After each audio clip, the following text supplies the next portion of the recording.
Assalamualaikum warahmatullahi wabarakatuh. Alhamdulillah alladzi an'ama alaina bi ni'matil iman wal islam. Asyhadu an la ilaha illallah wahdahu la syarika lah wa asyhadu anna Muhammadan 'abduhu wa rasuluh alladzi la nabiyya ba'dahu. Allahumma fassalli wa sallim wa barik ala nabiyyina Muhammad wa ala alihi wa ashabihi wa man tabi'ahum bi ihsanin ila yaumiddin. Allahumma rabbi shrah li sadri wa yassir li amri wahlul 'uqdatam min lisani yafqahu qawli, amma ba'd. Sahabat-sahabatku, saudara-saudaraku, para jamaah salat maghrib Masjid As-Salam Al-Jami, yang mudah-mudahan semuanya dirahmati, dimuliakan dan diridhoi Allah Subhanahu wa taala. Alhamdulillah, qudrah wal iradah Allah, kuasanya dan kehendaknya telah menghantarkan kita di awal malam hari ini untuk berada di sini. Sungguh berbahagia seharusnya, sungguh merasa nikmat seharusnya bagi mereka yang telah ditakdirkan oleh Allah, dituntun, dibimbing, diperjalankan dan ditempatkan di sini. Ini artinya ada sebuah rencana besar, rencana agung, rencana mulia dari Allah untuk kita. Karena tidak mungkin kita dihadirkan di sini tanpa sesuatu yang besar yang Allah siapkan kepada kita. Oleh karena itu, saudaraku, ketika sekarang kita telah didudukkan di sini, telah dikumpulkan di sini, mari kita labuhkan kerinduan kita kepada Allah Subhanahu wa taala. Kita setting ya jiwa kita, qalbu kita, pikiran kita, bahwa saya merasa senang dan bahagia saat ini bersama Allah Subhanahu wa taala. Dan mudah-mudahan kita semua selalu merasakan bahwa setiap waktu yang kita arungi, setiap lorong kehidupan yang kita jalani, ya terus kita bisa jadikan sebagai sebuah aset yang akan menghantarkan kita kepada kemenangan yang sesungguhnya. Oleh karena itu, saya mengajak diri dan saudara sekalian, saat ini mari kita bahagiakan jiwa kita, tenangkan, tentramkan, damaikan, dan nikmati suguhan terindah dari Allah, sajian ternikmat dari Allah yang Allah hendak berikan kepada kita semua. Salawat wassalam semoga terlimpah dan tercurah kepada baginda Nabi Muhammad sallallahu alaihi wasallam, terlimpah curah kepada para keluarganya, sahabat-sahabatnya, dan para pengikutnya yang setia hingga yaumil akhir. Para jamaah dirahmati Allah Subhanahu wa taala, malam hari ini kita masih berbicara tentang manusia yang tidak akan merugi hidupnya, yang tidak akan bangkrut hidupnya, yang tidak akan celaka hidupnya. Dengan kata lain, orang ini sukses di dunia wal akhirah. Orang ini tak mengalami resah di saat orang lain resah, tak takut dikala orang lain takut, tak gelisah dikala orang lain gelisah. Hidupnya selalu bersama tuntunan dan bimbingan. Begitu kokoh menapaki kehidupan sehingga ia berjalan dengan pasti melangkah menuju kebahagiaan dan kemenangan yang sesungguhnya. Saudara, ada 3 tahapan yang sudah kita sampaikan. Baru beberapa hal, kalau nggak salah baru poin pertama yang kita sampaikan pada saat itu. Ya, kita masih merujuk kepada keterangan dalam surah Fatir, ya, surah ke-35 ayat ke-29. Ya, silahkan dibuka dulu dan dibaca, Ustaz. Tafadhol. Surah Fatir, surah ke-35, satu surat sebelum surat Yasin, ayat ke-29. Innal ladzina, silahkan.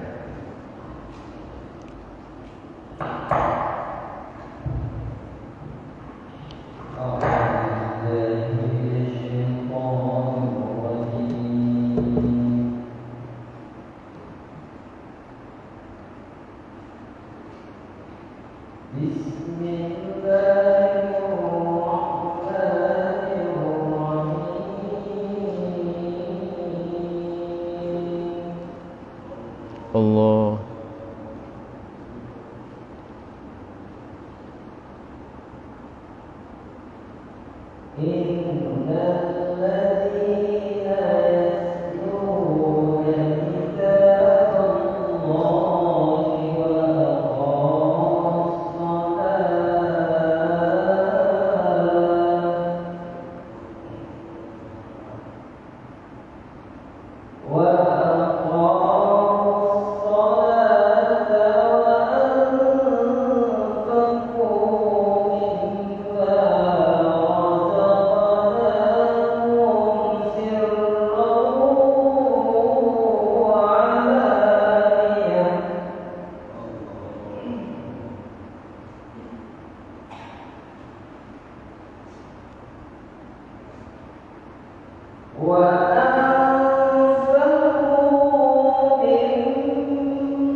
Sadaqallahul azim.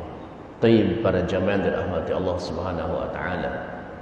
Merujuk kepada ayat ini, kita menemukan sebuah keterangan. Ada sekelompok manusia yang mereka yarjuna tijaratan lan tabur. Mereka berharap sebuah perniagaan yang tidak akan merugi. Ya, sebagai sebuah tamsil, siapapun kita tentu nggak mau merugi hidupnya, nggak mau bangkrut, nggak mau celaka, nggak mau binasa. Ya, walaupun kita faham dunia ini tempat fana, tempat kehancuran, tapi yang dimaksud dengan bukan kehancuran fisik, karena fisik kita pasti akan rusak. Semakin panjang usia kita, umur kita, semakin melemah keadaan diri kita. Tak ada orang yang semakin panjang umurnya semakin gagah, semakin kuat, semakin perkasa. Wa man nu'ammirhu nunaqqisu fil khalqi afala ya'qilun. Siapa yang dipanjangkan umurnya, maka akan dikurangi bentuk kejadiannya. Berkurang semuanya, semakin melemah, semakin tak berdaya. Sebagai sebuah bukti, karena memang kehidupan yang sesungguhnya bukan di sini. Di sini sesaat, di sini temporari, di sini tak lama, di sini hanya persinggahan saja. Yang kalau diibaratkan sebagai sebuah perjalanan, hanya seperti orang yang sedang berteduh di sebuah pohon hendak melaksanakan perjalanan yang teramat sangat panjang. Dan kita sedang melakukan itu, teman-teman sekalian. Saudara, siapa mereka yang akan selalu terjaga hidupnya, yang tidak akan merugi, yang tidak akan bangkrut? Dengan bahasa lain, dia akan sukses selalu. Pertama, innalladzina yatluna kitaballah, adalah orang-orang yang selalu membaca kitab Allah. Ya, ini sudah kita kaji ya, bulan yang lalu kalau nggak salah. Kita bicara bagaimana memotivasi diri kita untuk senantiasa bersemangat membaca Al-Quranul Karim. Ya, saya mau tanya nih, ada nggak yang hadir di sini yang sampai saat ini, jam ini, dari pagi sampai sekarang belum baca Al-Quran? Ada nggak kira-kira? Masya Allah. Ya, saudara, sungguh aneh. Ya, kalau kita mengaku Allah Tuhan kita, tapi kita nggak suka membaca firman-Nya. Sungguh aneh kalau kita mengatakan kita cinta sama Allah, tapi nggak suka membaca surat cintanya. Saudara, kalau kita nggak disibukkan dengan Al-Quran, terus kita mau disibukkan dengan bacaan apa lagi? Ingat, tidak ada bacaan yang paling memotivasi kita kecuali Al-Quran. Tak ada bacaan yang paling menginspirasi kita kecuali Al-Quran. Tak ada bacaan yang membuat kita bersemangat, punya energi, punya kekuatan kecuali Al-Quran. Barusan kita dengar guru kita, Ustaz Jamal, membacakan satu surat. Gimana perasaannya? Maaf, satu ayat. Gimana perasaannya? Aduh, tenang, damai. Emang begitulah Quran. Setiap kalimatnya, hurufnya mengandung kekuatan buat kehidupan kita, buat jiwa raga kita.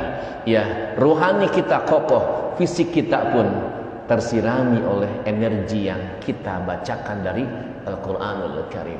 Mudah-mudahan teman-teman sekalian, jamaah yang terpenggal, kita punya kekuatan untuk membaca Al-Quranul Karim. Dan saya nggak akan bahas poin ini karena sudah kita bahas. Tapi tolong diingat, Quran akan datang memberikan syafaat kepada kita. Ya, maukah kita punya pendamping, teman setia yang tak akan pernah jauh dari kita? Ya, kalau Bapak Ibu yang hadir di sini rajin membaca Al-Quran, menjadi ahlul Quran, maka Quran pasti akan datang memberikan syafaat kelak. Dan jaa syafaatul Quran qabla al-azab. Quran itu datang memberikan syafaat sebelum siksa. Ya. Kalau Rasulullah Shallallahu Alaihi Wasallam memberikan syafaat, ada yang sebelum siksa, ada yang setelah azab. Ya. Di dalam neraka orang diangkat oleh Nabi dengan syafaat Nabi supaya masuk ke dalam surga. Ada yang terombang-ambing di depan sirat, ketakutan yang luar biasa. Doa Nabi, syafaat Nabi bisa mengangkat ketakutan yang luar biasa. Tapi kalau Quran datang, dia datang sebelum azab, sebelum luka, sebelum pedih, sebelum sakit, sebelum resah, sebelum takut hadir, dia sudah ada. Bahkan wabil khusus untuk mereka para pencinta Al-Quran, ya, yang senang menjadi ashabul Quran, ya, menjadi keluarga Allah Subhanahu wa taala. Begitu di yaumil qiyamah dibangkitkannya langsung min tahti arsy rabbik, di bawah aras Tuhannya. Masya Allah. Ya, maka saya ngajak teman-teman sekalian, wahai saudaraku sekalian jamaah, ya, Masjid As-Salam Al-Jami, sisihkan waktu untuk baca Al-Quran. Setuju Pak? Ya, kalau kita mau baca WA, stop dululah, kita baca 5 menit Al-Quran, mungkin 1 halaman kita baca. Setidaknya ada sesuatu yang layak kita wujudkan. Ya Rabb, saya ingin jadi keluargamu, saya suka membaca kalammu, dan ini buktinya saya selalu membaca Al-Quran. Ya, itu sudah kita bahas. Sekarang kita bahas poin yang kedua. Wa aqamus shalah. Orang yang tidak akan hidupnya bangkrut, yang gak akan merugi, yang selalu berada dalam kemenangan dan kesuksesan, wa aqamus shalah, adalah mereka yang menegakkan salat.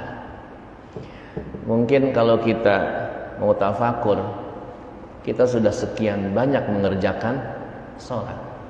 Sekian ribu rakaat. Kalau 1 hari 17 rakaat, 10 hari sudah 170.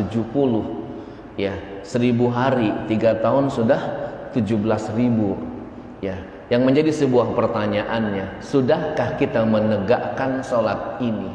Karena perintah salat bukan saja dikerjakan, tapi harus ditegakkan. Ya. Ingat saudara, ada ayat yang bercerita orang yang mengerjakan salat tapi celaka. Masih ingat itu ayat apa? Surah apa? Al-Ma'un. Fawailul lil musallin alladzina hum an salatihim sahun. Celaka, neraka wail bagi orang yang salat. Mengerjakan dia salat, salatnya dikerjakan.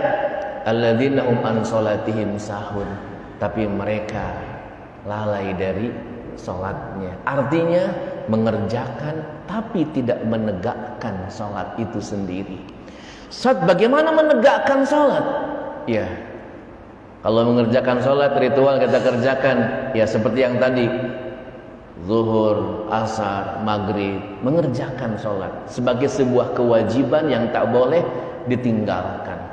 Saudara, salat ini harus ditegakkan sampai puncaknya. Allah akan memberikan sebuah waranti, ya, sebuah jaminan. Apa? Sebagai saya ambil sebuah contoh ayat, aqimis shalah, tegakkan salat. Innas salata tanha 'anil fahsya wal munkar.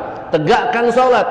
Ketika kau berhasil menegakkan salat, maka dirimu akan dijaga oleh Allah, akan punya kekuatan dari Allah, akan terhindar dari perbuatan keji dan mungkar. Orang yang menegakkan salat tak mungkin berbuat kekejian dan tak mungkin berbuat kemungkaran. Keji perkara rendah, perkara hina yang ada hubungan dengan makhluk, mungkar perkara rendah dan hina yang hubungannya dengan Khalik. Orang yang menegakkan salat pasti akan terjaga. Nah, filosofi salat, kalau saya ingin mengajak teman-teman sekalian, ketika kita bicara salat, ya, saat ini banyak orang yang menganggap salat itu perkara biasa, ya, sehingga tidak menjadi kerinduan dan tidak menjadi sebuah perjuangan. Kenapa? Salat perkara biasa, ya. Padahal seharusnya kita menganggap bahwa sholat itu perkara yang luar biasa, perkara yang sangat istimewa, karena sholat ini akan sangat menentukan nasib saya kelak di akhirat, sehingga akan timbul perjuangan untuk menjaganya. Gak mau dia ketinggalan takbir pertama kalau bisa, lalu gitu. Kenapa? Karena menganggap ini sholat perkara yang istimewa. Ya. Sholat subuh, jangankan sholat fardunya, qoblanya nggak mau ketinggalan. Kenapa? Saya harus perjuangkan bangun lebih pagi. Kenapa? Karena sholat ini perkara istimewa. Mari kita rubah mindset itu, teman-teman sekalian. Ya. Halo, sampai sini paham tidak kira-kira? Ya. Kalau saja sholat ini ibarat sebuah pertemuan dengan Sang Maha Kuasa, gimana kira-kira rasanya? Oh, ini pertemuan yang paling hebat. Kalau saja ketika Anda sholat bahwa saya sedang berhadapan dengan Tuhan saya, dan saya begitu dekat dengannya, rasanya saat itu akan terasa begitu besarnya Allah, begitu agungnya Allah, dan begitu kerdil dan kecilnya jiwa ini. Maka sholat itu menghadap ya kepada Allah. Kalau bahasanya ini protokol kedekatan. Ya, kalau ditanya, Pak, bagaimana Allah dengan kita, dekat apa jauh? Jawabannya gimana? Dekat. Ya, wa idza sa'alaka 'ibadi anni fa inni qarib. Betul ya? Kalau ada hamba-Ku bertanya tentang Aku, maka jawab, sesungguhnya Aku dekat. Kedekatan ini tak bisa langsung dirasakan oleh panca indera. Mata tak bisa melihat langsung, telinga tak bisa mendengar, kulit tak bisa merasa.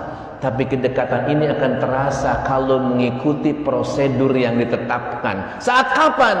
Saat sholat. Begitu Anda sholat, melebur dalam rasa sholat, terasa semua kebesaran dan keagungan Allah Subhanahu wa ta'ala. Memang ini harus latihan terus ya Pak, untuk kita. Kenapa? Harus sampai ke arah sana. Jadi bahwa sholat bukan sekadar menggugurkan kewajiban, Allahu Akbar, Allahu Akbar, Allahu Akbar, selesai pergi, enggak sekedar seperti itu. Kenapa? Kita sedang menghadap Sang Maha Kuasa. Ya. Halo. Ini saya lihat kucing itu sengaja atau memang terjebak itu di lemari? Hah? Ada situ.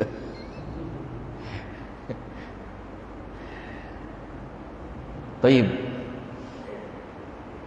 Saudara yang dirahmati Allah, siapkah kita Pak untuk sholat makin khusyuk?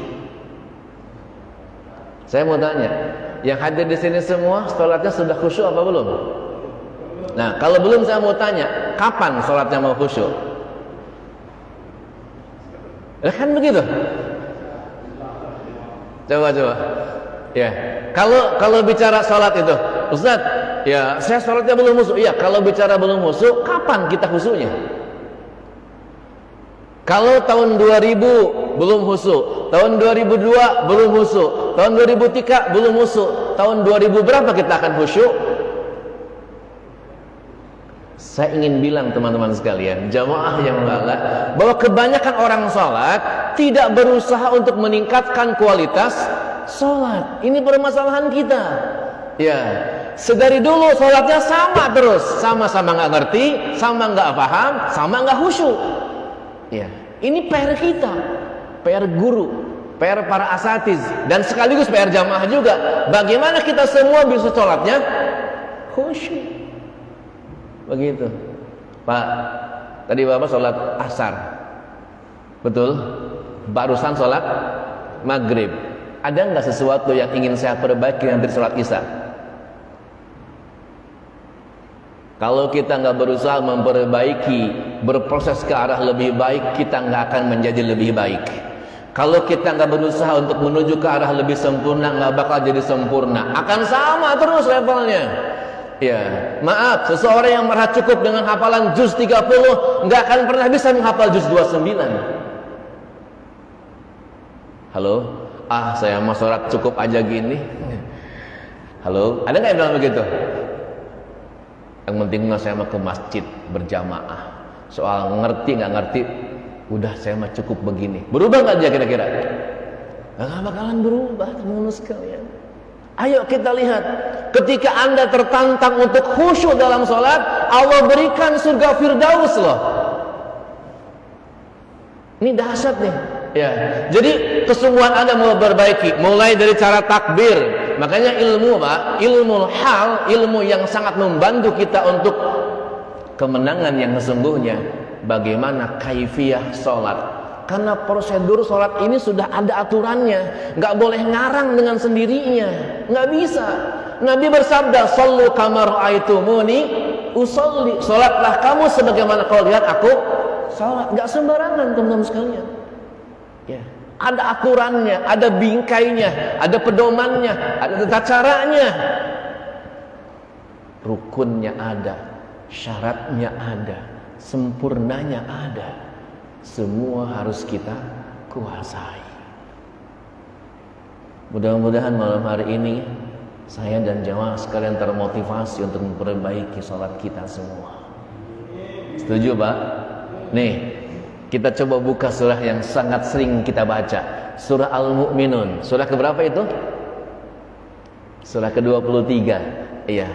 Petikannya sangat gampang, ayat 2 sama ayat 9. Iya. Tapi kita baca dari atas nggak apa-apa. Iya.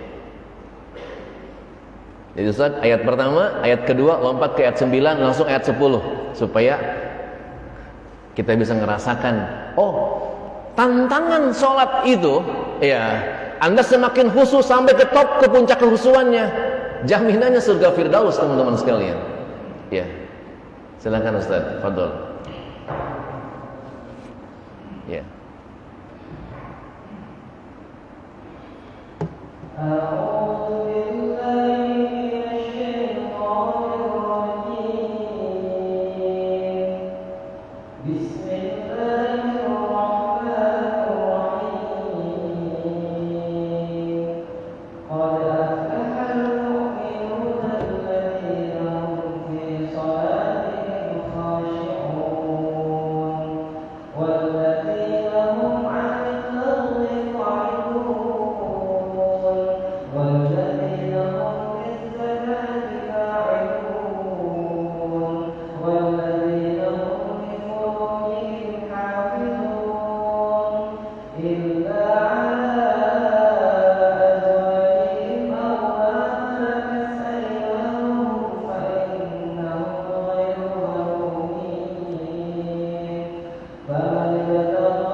Alladzina yaritsunal firdausa hum fiha khalidun. Ayat keberapa ya? 11-nya. Bayangkan teman-teman sekalian. Ayat pertama, qad aflahal mu'minun alladzina hum fi salatihim khashi'un. Lihat kalimatnya. Sungguh beruntung orang beriman. Siapa mereka? Yang khusyuk dalam salatnya. Tadi saya tanya, apakah jamaah sudah khusyuk? Jawabannya gimana? Belum. Kalau masih belum, kapan kita mau khusyuknya? Ya, maka bagaimana cara kita khusyuk dalam sholat? Wajib kita kuasai. Ya, saudara, kalau orang sudah khusyuk dalam sholatnya, ibarat seseorang yang menghadap kepada sang penguasa. Kalau bapak menghadap kepada orang baik, misalkan sehari 5 kali, kira-kira bapak jadi baik apa enggak? Jadi baik. Bapak menghadap kepada orang mulia, orang yang sangat mulia, 5 kali sehari, bapak termotivasi jadi mulia nggak kira-kira? Saudara, bayangkan oleh Anda menghadap sang maha mulia, Anda akan jadi mulia kalau sholatnya benar. Anda menghadap sang maha pengasih, akan jadi pengasih kita. Nggak mungkin orang yang sholatnya benar ada benci, ada iri, ada hasad. Kenapa? dia telah menghadap Sang Maha Pengasih, Sang Maha Pemberi cinta, Sang Maha Pengasih dan Sang Maha Penyayang, Sang Maha segala-galanya. Tertular itu. Ya. Sungguh aneh kalau ada orang menghadap Zat yang Maha Agung tapi hidupnya rendah. Sering menghadap Zat yang Maha Mulia tapi hidupnya hina. Sering menghadap Zat yang Maha Pengasih dan Penyayang tapi hidupnya penuh benci dan penuh dendam. Berarti menghadapnya sebenarnya hanya pura-pura. Dengan bahasa lain, menghadapnya kagak khusyuk. Nah, kira-kira begitulah. Nah, Ustaz, gimana supaya saya biar khusyuk? Saudara, ikutlah tuntunan para asatidz yang ada di sini. Kita punya banyak guru. Minta bimbingannya, tuntunannya. Mulai dari bacaan sholat, hafalkan oleh kita bacaannya. Sudah hafal, pahami oleh kita yang kita baca. Setelah itu jiwai oleh kita. Saudara, sholat, kita sedikit bicara tentang sholat, ya. Ini yang mengkaji mungkin Ustadz yang tentang fikih nanti bagaimana cara mengkajinya. Setidaknya ketika sholat ada 3 unsur yang tidak boleh lepas. Satu unsur salah, bisa jadi sholatnya menjadi batal. Kalau nggak batal, sholatnya menjadi berkurang. Ya, halo. Apa tuh unsur pertama? Unsur kedua, unsur ketiga. Unsur pertama adalah unsur yang ada kaitannya dengan ucapan. Disebut qauliyah. Sholat ucapannya harus benar, harus sempurna. Anda baca iftitah, ucapkan yang benar. Baca tasbih, ucapkan yang benar. Semua. Rabbighfirli warhamni wajbur. Allahu akbar kabira. Atau al-fatihah rabbil alamin. At-tahiyyatul mubarakatus. Semua diucapkan dengan baik. Itu ucapan, unsur pertama. Yang kedua apa? Unsur hati, qalbiyah. Iya. Kita saat takbir, Allah, lisan berucap Allah, qalbunya mengikutinya. Bagaimana qalbu bisa mengikuti? Kalau orang bisa memahami yang ia ucapkan. Kalau nggak paham, nggak bisa mengikuti.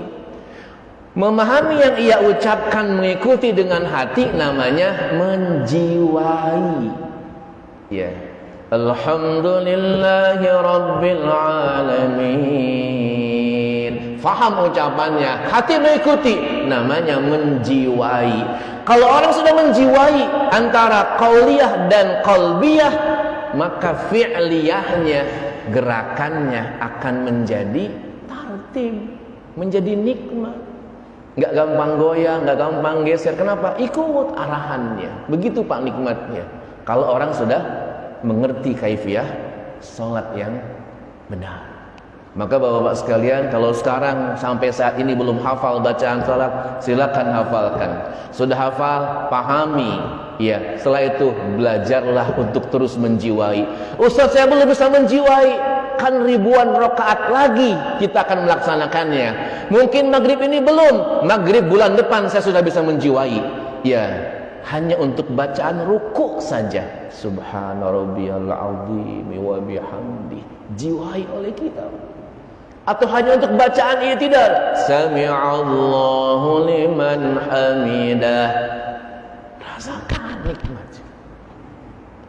Halo. Halo. Sampai sini ketangkap tidak nih maksudnya kira-kira? Jamaah, saya ingin sampaikan. Pernah dengar kisah ini? Sahabat mulia Ali karamallahu wajhah pernah tertusuk tumbak. Ya, beliau hendak dicabut tumbaknya, dia mengatakan, nanti cabut saja pas saat aku sedang sholat. Ya, saudara, cuplikan kisah ini menjadi sebuah pertanyaan besar. Ustadz, kenapa beliau mengatakan cabut saja ketika sholat? Sayyidina Ali sudah merasakan, saudara, kalau orang sudah sholatnya benar, dia lebur Pak, jiwanya, rasanya dalam rasa sholat, sehingga rasa lain akan menjadi hilang, sakit menjadi nggak terasa, ya, rasa-rasa lain menjadi melebur dalam rasa sholat. Pak, bagaimana seseorang yang merasakan keagungan Allah masih bisa merasakan keagungan selain Allah? Bagaimana seorang yang sudah merasakan begitu besarnya Allah masih merasakan kebesaran selain Allah? Paham sampai di sini? Ya. Maka ketika saya dapat tuntunan dari guru, ya, guru saya bilang begini, ya, Allah takdirkan beliau kalau sholat, ya, orang mengucapkan salam, menggedor rumah apapun nggak terdengar. Kenapa? Hanyut dalam kekhusyuan. Kalau sudah sholat itu seperti itu, Pak. Ya. Ustaz, bagaimana kalau saya masih terdengar? Setiap orang punya makom masing-masing. Kira-kira begitu saja sih. Yang penting kita berusaha untuk khusyuk. Iya. Ustaz, saya belum khusyuk, nggak masalah. Yang penting berusaha untuk khusyuk. Ya. Pak, orang yang berusaha untuk khusyuk, walaupun nggak khusyuk, endingnya menjadi khusyuk. Jangan khawatir, teman-teman sekalian. Ya, Allah Maha Adil, Allah Maha Bijak, Allah Maha Kasih. Ini orang berusaha untuk sukses. Ya, berjibaku dia menghamba kepada Allah Subhanahu Wa Taala. Endingnya dia akan jadikan orang yang bertakwa. Maka jangan pernah berhenti dari ngaji. Setuju, Pak? Jangan pernah berhenti dari thalabul ilmi. Kenapa? Cara untuk membuat kita mudah ke surga, membuat nilai kita terus berharga di sisi Sang Maha Kuasa, dengan sering hadir dalam majelis taklim, majelis ilmi. Walaupun mungkin yang disampaikan oleh saya pada nggak paham, nggak masalah, karena yang memahamkan juga Allah. Iya. Ada orang udah paham, belum tentu jadi perubahan, karena yang merubah juga Allah. Yang penting mahadir aja, kira-kira gitulah. Setuju, Pak? Makanya kalau ada pengajian nih, ada ngaji, datang aja, walaupun cuma duduk di pojok, ya, kemudian bersandar ke tembok, ujung-ujungnya tidur pulas, nggak apa-apa. Ya. Karena itu bagian dari rahmat Allah Subhanahu Wa Taala. Ya, karena di majelis itu adalah saat ternikmat seseorang ketika ditidurkan oleh Allah Subhanahu Wa Taala. Sampai sini paham, Pak, kira-kira? Ada pertanyaan tentang sholat? Nah, kalau sholat kita benar, ya kita ada waktu 10 menit lagi. Ya, halo, masih nyambung tidak kira-kira nih? Masya Allah. Baik, saya sering bertanya halo itu cuma ngecek sound doang. Halo, maksudnya kedengar nggak suara saya? Kira-kira begitu. Iya. Jamaah, kita ingat ya, bahwa sholat bukan perkara sembarangan, bukan perkara kecil. Ini perkara agung, perkara besar, perkara yang sangat menentukan nasib kita. Ingat, nasibmu kelak di akhirat tergantung sholatmu. Mikir terus begitu. Ya, bagaimana mungkin saya akan ceroboh, akan gegabah, membiarkan sholat saya biasa-biasa aja, padahal ini amalan akan sangat menentukan nasib saya kelak di akhirat. Inna awwalu ma yuhasabu fi yaumil qiyamah min amalil abdi salatuh. Sesungguhnya amal pertama kali dihisab di yaumil qiyamah dari amal seorang hamba adalah salatnya. In saluhat, ketika salatnya bagus, qad aflaha wa anjah, ia akan beruntung dan sukses di sana. Wa in fasadat, seandainya salatnya rusak, wa qad khaba wa khasira, maka ia akan rugi dan khaba dan akan gagal kehidupan di akhiratnya. Masya Allah. Ya. Jamaah yang dirahmati Allah Subhanahu Wa Taala. Ya. Kalau saya boleh sarankan, ayo kita sama-sama belajar memperbaiki sholat kita. Ya. Setuju, Pak? Dari mulai usolli fardhu, yang pakai usolli benar ucapannya, ya, yang nggak pakai usolli nggak apa-apa, ya, karena ingin mengokohkan niat kita, ya. Ingat pertemuan kita, Bapak-bapak, kalau sholat maghrib, sholat isya, jangan pernah melepas perjumpaan dengan Allah. Setelah sholat fardu langsung pergi, tapi kita harus menyempurnakan dengan sholat ba'diyah. Begitu selesai sempurna ba'diyah, kita mohon sama Allah, ya Allah, undang saya untuk salat subuh berjamaah. Bahkan bila perlu, saya ingin nanti salat malam untuk salat tahajud. Ya. Pak, pertemuan dengan Sang Maha Agung, dengan Sang Maha Besar, dengan Sang Maha Gagah, dengan Sang Maha Kuasa adalah pertemuan yang sangat istimewa. Kalaupun kita mau mengakhiri pertemuan tersebut, harus pakai etika. Kalau ada qobla, ada utama, maka akhiri dengan ba'danya, kalau itu disyariatkan. Kalau subuh, kenapa Ustaz nggak ada ba'danya? Habis subuh silahkan segera langsung bekerja. Cukup dengan qobla, sudah mewakili semuanya. Halo? Paham sampai di sini Pak kira-kira? Ini filosofi kehidupan teman-teman sekalian. Betapa orang kalau sudah mengerti tentang ajaran sholat akan terjaga. Nah, kalau orang sholatnya benar, ya benar sholatnya, menghadapnya benar tadi, melebur jiwanya, kolbunya, pikirannya dalam nuansa sholat, begitu nikmat dan nyaman, merasakan kebesaran Allah, keagungan Allah, kuasa Allah, maka akan menimbulkan 3 hal dalam hidupnya. Ya, pertama, huruf shad, salat, sidqul qaul. Ia akan memiliki kemampuan untuk bisa menjaga lisannya, lisannya akan berucap yang benar. Ya. Gak bakalan ucapannya ceroboh, kasar, mencaci, menghina, gak bakalan. Sangat malu, dia bilang, lah tadi saya menghadap Allah, ucapan saya tertata begitu rapi, begitu indah, begitu mempesona. Masa iya, begitu saya keluar dari menghadap Allah, ucapan saya jadi kasar? Sangat tidak logik. Ya. Sampai sini paham Pak kira-kira? Jadi kalau Bapak melihat saya, misalkan omongan saya masih kasar, pertanda bahwa sholat saya masih belum benar, masih jauh dari kebenaran. Terus bagaimana Ustaz? Saya harus memperbaiki sholat saya supaya saya betul bisa menunjukkan sholat ini akan membawa keselamatan. Karena kalau orang sholatnya benar, tak mungkin kata-katanya menghina, mencaci, memaki, apalagi berdoa negatif untuk teman, sahabat, tetangga atau kawan dekatnya. Tak mungkin. Halo. Sampai sini paham tidak kira-kira? Yang kedua, kalau orang sholatnya benar, huruf lam, layyinul qalbi, hatinya akan lembut, nggak gampang tersinggung, ya, nggak gampang tertoreh. Kenapa? Faham betul. Kenapa? Dia merasa begitu nyaman dekat dengan rahmatnya, dengan ridhonya, dengan cintanya, sehingga hatinya dihiasi oleh rahmatnya, ridhonya, cintanya. Ia bisa berjalan menapaki, hatinya begitu lembut. Ingat saudara, ya, hati lembut ini modal dasar untuk kemenangan dan kesuksesan dalam usaha, dalam dakwah, dalam ekonomi, dalam komunikasi. Harus berawal dengan kelembutan hati, dan itu sebenarnya sudah Allah latih ketika kita sholat.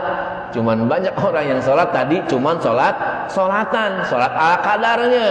Ya, oleh karena itu bagi mereka yang merasa kok sholat saya masih belum khusyuk, segera dekati guru-guru kita semua, minta tuntunannya untuk bisa sholat khusyuk. Sampai sini paham Pak kira-kira? Lembut hatinya, ya. Layyinul qalbi. Dan yang ketiga, huruf ta, sholat tarkul ma'asi. Kalau orang sholatnya benar, gak akan berani dia maksiat kepada Allah. Rasanya malu banget, ini jidat udah nempel di bawah, deket banget sama Allah. Saya mau melihat yang haram, kagak berani Mas. Kenapa? Malu sama Allah. Ya, ini saya udah ruku banget, udah bongkok gitu di hadapan Tuhan sendiri. Apa saya masih mau petentang-petenteng dengan segala nikmat darinya? Nggak akan berani Pak. Ya, kaku rasanya kalau kita keluar dari syariat Allah. Kita sudah hanyut dalam ritme sholat, takbir, ruku, sujud, duduk, sampai salam, ikut aturannya. Kalau orang sholatnya benar, saudaraku, pasti akan punya kekuatan orang tersebut terhindar dari maksiat. Ustaz, saya sholat tapi masih korupsi. Ayo perbaiki sholatnya. Apa saya harus berhenti sholatnya? Jangan, sholatnya terus kerjakan. Sholatmu insya Allah akan merubah keadaanmu. Ya. Tambahkan khusyuknya. Halo Pak. Halo. Saya ambil sebuah ilustrasi. Ketika seorang murid bertemu dengan gurunya, Halo Pak, Bapak pernah ngerasakan nggak?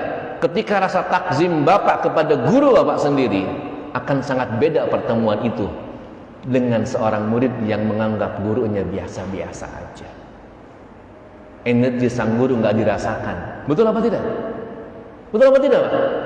Bapak pegang mushaf, biasa-biasa aja, nggak terasa energinya. Tapi Bapak memang memegang mushaf, ini perkara dahsyat. Ketika mushaf terbuka, bergetar hati kita. Bapak akan merasakan bahwa memegang mushaf itu terasa energinya. Betul? Halo? Nah begitulah sikap kita. Ketika kita sholat, pandang ini sebuah perkara yang sangat agung, yang sangat istimewa. Maka Bapak akan merasakan begitu nikmatnya rahmat Allah, kasih sayang Allah hadir dalam diri Bapak. Semoga ini bermanfaat untuk kita semua. Ya, sudah masuk waktu Isya dan kita termasuk orang-orang yang tidak akan merugi hidupnya fid dunya wal akhirah. Baru 2 ya, terakhir nanti yang ketiga mudah-mudahan bulan depan. Ya, ingat ini bulan Maulid, perbanyak bersolawat kepada baginda Nabi Muhammad sallallahu alaihi wasallam. Subhanakallahumma bihamdik, asyhadu an la ilaha illa anta, astaghfiruka wa atubu ilaik. Assalamualaikum warahmatullahi wabarakatuh.